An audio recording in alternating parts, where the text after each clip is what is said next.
क्या आपको और आपके बच्चे को इस तरह का छाले हो गए हैं या इस तरह के दाने हो गए हैं या फफोले हो गए हैं या फोड़ा फुंसी हो गए हैं जिन पर तेज़ी से खुजली हो रही है, थोड़ा सा उसको टच कर रहे हैं तो वो फूट जा रहा है। और शुरुआत में तो बहुत थोड़े थे पर ये धीरे धीरे बढ़ रहे हैं और इसके कारण से पूरा शरीर में थकावट रहना या पूरा शरीर में बुखार रहना और पूरा शरीर में दर्द रहना, इस प्रकार का समस्या हो रही है दोस्तों, तो आप समझ जाइए चिकन पॉक्स बीमारी के लक्षण है, जिनको हम छोटी माता के नाम से जानते हैं। यह एक प्रकार का वायरल इन्फेक्शन है दोस्तों, जो कि वर्सिला जोस्टर वायरस से होती है। यह एक संक्रमण बीमारी है जो कि एक व्यक्ति से दूसरे व्यक्ति में बहुत ही जल्दी फैलती है। वैसे तो यह बीमारी बच्चों में ज़्यादातर देखी जाती है।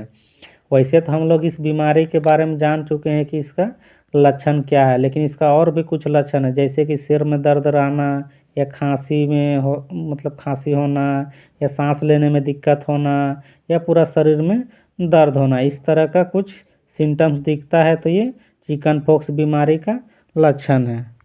अब इस चिकन पॉक्स बीमारी के कारण जान लेते हैं, इसका मुख्य कारण क्या है। तो देखिए दोस्तों, इस बीमारी का मुख्य कारण है वर्सिला जोस्टर वायरस, जो कि संक्रमण व्यक्ति है उसका छींकने या खांसने या उसका जो हवा में जो कण आ जाते हैं उससे ये बीमारी बहुत ही ज़्यादा फैलती है। या उसका यूज किया हुआ कपड़ा को आप पहन लेते हैं तो उससे भी ये बीमारी बहुत ही तेज़ी से फैलती है। यह एक बीमारी के जानने के बाद अब हम लोग जान लेते हैं इसका इलाज क्या है। देखिए दोस्तों, ये एक सामान्य बीमारी है जो कि 2 सप्ताह में खुद ही ठीक हो जाती है, लेकिन इस दरमियान आपका शरीर में बुखार आना या शरीर में छाले हो जाना या फफोले हो जाना या पूरा शरीर में जलन हो रहा है तो आपको इस तरह का सहन करना पड़ता है या आपको घर में आइसोलेट होना पड़ता है। आपको नियमित तौर पर नीम का पानी पूरे शरीर में भिगोना पड़ता है, लेकिन इसको रगड़ना नहीं होता। साथ में फफोले जो है उसको फोड़ना नहीं पड़ता है और इसके कारण से अलग कमरे में आपको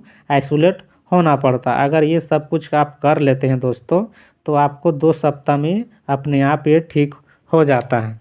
लेकिन ये बहुत ही ज़्यादा खुजली हो रही है, असहनीय हो रहा है, आपका बर्दाश्त से बाहर हो रहा है दोस्त, तो आपको तुरंत डॉक्टर के पास जाना चाहिए। डॉक्टर के पास जब आप जाते हैं तो डॉक्टर द्वारा कुछ मेडिसिन देकर इसको ठीक किया जाता है। इसमें जो मुख्य मेडिसिन दिया जाता है वो है एंटीवायरल ड्रग्स होती है, जो कि आपको एसिक्लोविर टैबलेट बड़ों को और एसिक्लोविर का सिरप छोटे बच्चों को दिया जाता है। आपको एसिक्लोविर टैबलेट मार्केट में एसीवीर नाम से मिल जाता है, जो कि 200, 400 और 800 फॉर्म में अवेलेबल है। यह एक एंटीवायरल ड्रग्स है जिसको दिन में 2 से 3 बार दिया जाता है।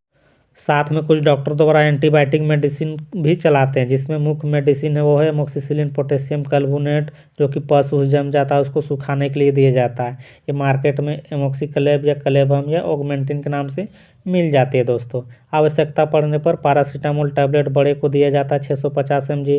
अगर छोटा बच्चा है तो उसको पैरासीटामोल का सिरप दिया जाता है, जो मार्केट में कालपोल या डोलो के नाम से मिल जाती है दोस्तों। ये बुखार को उतारने के लिए टैबलेट या सिरप को दिया जाता है। साथ में लिवोसिट्रिजिन 10 mg, जो कि बड़े को दिया जाता है। लिवोसिट्रिजिन का सिरप छोटे बच्चों को ये खुजली को ठीक करने के लिए दिया जाता है। और अगर ज़्यादा जलन हो रहा है तो डॉक्टर द्वारा केलामाइन या ओलिसोप का लोशन दिया जाता है। इसको दिन में 2 बार लगाया जाता है पूरा शरीर में, और इस तरह का ट्रीटमेंट देके ये बीमारी से राहत दिया जाता है। दोस्तों, ये बीमारी ऐसा बीमारी है जो कि 2 हफ्ता में अपने आप धीरे धीरे ठीक हो जाता है। देखिए दोस्तों, अगर आप हमारे चैनल पे पहली बार आए हैं तो हमारे चैनल को ज़रूर सब्सक्राइब करें और बेल आइकन का बटन ज़रूर दबाएं, ताकि इस चैनल पे मेडिसिन से रिलेटेड वीडियो जो भी अपलोड हो सबसे पहले नोटिफिकेशन आपको मिलती रहे और जानकारी इसी तरह मेडिसिन से मिलती रहे। आपका दिन शुभ हो। चलिए मिलते हैं अगले वीडियो में।